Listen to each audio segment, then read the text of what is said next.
सबसे पहले भगवान भोलेनाथ के चरणों में प्रणाम करती हूँ, मेरा प्रणाम स्वीकार हो। आदिशक्ति माँ भवानी गौरा के चरणों में प्रणाम करती हूँ, मेरा प्रणाम स्वीकार हो। सभी देवी देवताओं के चरणों में प्रणाम करती हूँ, मेरा प्रणाम स्वीकार हो। आप सभी गुरु भाई गुरु बहनों के चरणों में प्रणाम करती हूँ, मेरा प्रणाम स्वीकार हो। झूठी दुनिया से दूर हूँ मैं, झूठी दुनिया से दूर हूँ मैं, महाकाल के नशे में चूर हूँ मैं। महादेव का अगर जो ध्यान कर लें, महादेव का अगर जो सुमिरन कर लें तो भवसागर से पार हो जाएंगे। तो गुरु भाई गुरु बहनों, अगर मेरी कहानी अच्छी लगे तो लाइक करिए, शेयर करिए। चैनल पे नए हैं तो सब्सक्राइब करिए। कमेंट में महादेव का नाम जरूर लिखिए। महादेव का नाम लिखने से, बोलने से सारे कष्ट दूर हो जाते हैं। और आज ऐसे शिव भक्त की मैं कहानी सुना रही हूँ जिसपे सब कुछ करते हुए कैसे विपत्ति आ जाती है और उसको कैसे महादेव शक्ति देते हैं कि उस विपत्ति से बाहर निकल जाता है। तो कहानी को अंत तक देखिएगा, कहानी बहुत ही अच्छी है। और जब भगवान की चर्चा है, महादेव की ही चर्चा है, तो कहानी को पूरा ही सुनना चाहिए। तो कहानी को आप पूरा ध्यान से सुनिएगा। और ये सच्ची कहानी है, सच्ची घटना है, ये कोई कहानी नहीं है। ये इस समय की बीती हुई एक व्यक्ति की बात है। आप पूरा कहानी को सुनिएगा। एक देवेंद्र जी थे, वो सरकारी नौकरी करते थे, बड़े पद पे थे, इंस्पेक्टर थे। वो बड़े खुशहाल फैमिली थी उनकी, पत्नी थी, बेटा था, बेटी थी। और चूंकि वो सरकारी नौकरी करते थे तो किसी बात की कोई कमी नहीं थी। भगवान का दिया हुआ सब कुछ था। और महादेव के पति पत्नी दोनों महादेव के भक्त थे। महादेव की पूजा आराधना करना, समय समय पे महादेव का दर्शन करना, किसी भूखे दुखों को भोजन कराना। मतलब इंस्पेक्टर थे, बाकी उनको घमंड नहीं था कि मैं इंस्पेक्टर हूं। वो उनसे छोटे पोस्ट वाले भी जो थे उनका वो ध्यान देते थे। इसलिए महादेव का दिया सब कुछ उनके पास था। गाड़ी घोड़ा, कोठा अटारी, नौकर चाकर, सब कुछ था, सारी सुविधा थी। भगवान से कोई शिकवा शिकायत नहीं थी। धीरे धीरे समय बीतता रहा। उनकी बिटिया की शादी हो गई, ससुराल चली गई। उनका एक पुत्र था जिसका नाम आकाश था। आकाश भी पढ़ लिख रहा था, धीरे धीरे पढ़ लिख गया। उसका भी विवाह हो गया। और इधर देवेंद्र जी रिटायर होकर घर आ गए। ऐसा बंगला बनाए थे कि उसमें सारी सुविधा थी। अब बहू आ गई, और जिस घर में बहू आ जाती है उस घर में खुशहाली कितनी हो जाती है। पर किसी किसी घर में बहुएं ऐसी भी होती हैं कि जो खुशी रहती है वो नष्ट भी हो जाती है। औरत चाहे तो घर को बना दे, औरत चाहे तो घर को बिगाड़ दे। तो उनके घर बहू भी आ गई थी और रिटायरों के वो घर भी आ गए थे। तो उनका डेली का रूटीन था, सुबह उठते तो अपना टहलने जाते, टहल के आते तो अपना नहाते धोते, पूजा पाठ करते। और बड़ा सा लॉन बनवाए थे, उसी में अपना बैठ के पति पत्नी चाय पीते, पेपर पढ़ते। रोज का उनका यही कार्यक्रम था। और चूंकि बड़ी पोस्ट के वो नौकरी किए थे तो उनके पास नौकर चाकर भी थे।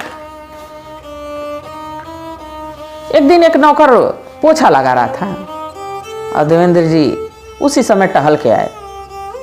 और जिधर से वो पोछा लगा रहा था उधर ही से वो चल के और लान की तरफ चले गए। बहू घर में से निकली, मारे गुस्से के, पिताजी आपको दिखाई नहीं दे रहा है कि पोछा लगा हुआ है, आप उसमें चल के जा रहे हैं। देवेंद्र जी को थोड़ा बुरा तो लगा, बाकी कुछ बोले नहीं। कहे हो सके मेरी गलती हो, सही बात है, वो मेहनत कर रहा है और मैं उसमें चल के आया हूं। वो अपनी गलती मान लिए और वहां से चले गए।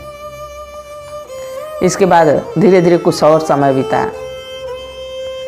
अब रिटायर हो गए थे तो उनका कोई काम नहीं था, घर ही पे रहते थे। तो एक दिन बहू अपने पति से कहती है कि आपके पिताजी कोई काम काज के तो हैं नहीं, घर में बैठे बैठे और दिन भर ऑर्डर देते रहते हैं, दिन भर फरमाइश करते रहते हैं, ये बना दो वो बना दो, ये खाएंगे, और तो नौकरों को परेशान कर देते हैं, झाड़ू पोछा करते हैं, सब तो उसमें चलते हैं टहलते हैं। आप शिकायत करते हुए देवेंद्र जी सुन लेते हैं, उनको बड़ा दुख होता है। कहते हैं कि जब मैं ये घर बनाया था तो कितना चुन चुन के बनाया था, कितनी मेहनत से, कितनी लगन से और कितनी खुशी के साथ बनाया था कि ये रूम बहू का है, ये हमारे नाती पोतों का है, ये हमारा रूम रहेगा, यहाँ बैठ के हम खाना खाएंगे, यहाँ बैठ के हम पानी पिएंगे, यहाँ बैठ के हम पूजा पाठ सभी लोग करेंगे। कितना सोच समझ के मैं घर को बनाया था। आज मेरा ही घर मेरे लिए पराया हो रहा है। मेरी बहू कह रही है कि बैठे रहते हैं। जिस दिन मैं कमा रहा था उस दिन तो मैं ये नहीं सोच के बनाया कि जब मैं रिटायर हो जाऊंगा तो इसमें नहीं रहूंगा। मैं इसीलिए बनाया था कि इसमें सभी के साथ, अपने नाती पोतों के साथ, अपने बहू बेटों के साथ इस घर में रहूंगा। बेटा गया तो पिताजी से अपने पूछा कि पिताजी आपको कोई काम ढूंढ लेना चाहिए, अभी आप ठीक ठाक हैं, घर पे बैठे बैठे बोर हो जाते होंगे। पिताजी उस दिन कुछ जवाब नहीं दिए, कोई जवाब नहीं दिए। अपनी पत्नी से कहे, पत्नी समझाई, कही कि जाने दीजिए, बच्चे हैं, नादान हैं, इन लोग को कोई समझ नहीं है, महादेव जो करेंगे वो ठीक करेंगे, इसको ज्ञान बुद्धि देंगे, जाने दीजिए। दोनों पति पत्नी चुप होके और कुछ नहीं कहे, एक दूसरे से समझ के रोके चुपचाप पटा गए। समय बीतता रहा। एक दिन उनका लड़का ऑफिस से आया और इंस्पेक्टर साहब बैठ के चाय पी रहे थे अपनी पत्नी के साथ, दोनों लोग लॉन में बैठे हुए थे। और वो आया तो कहा कि वो भी वहां पे सोफे पे बैठ गया उनके सामने। तो देवेंद्र जी को थोड़ा अचंभा हुआ कि ये तो कभी हमारे साथ बैठता नहीं है, आज कैसे बैठ गया। ये वही बच्चा था आकाश, जब छोटा था तो इतना बोलता था, इतना बोलता था कि पिताजी के कान पक जाते थे।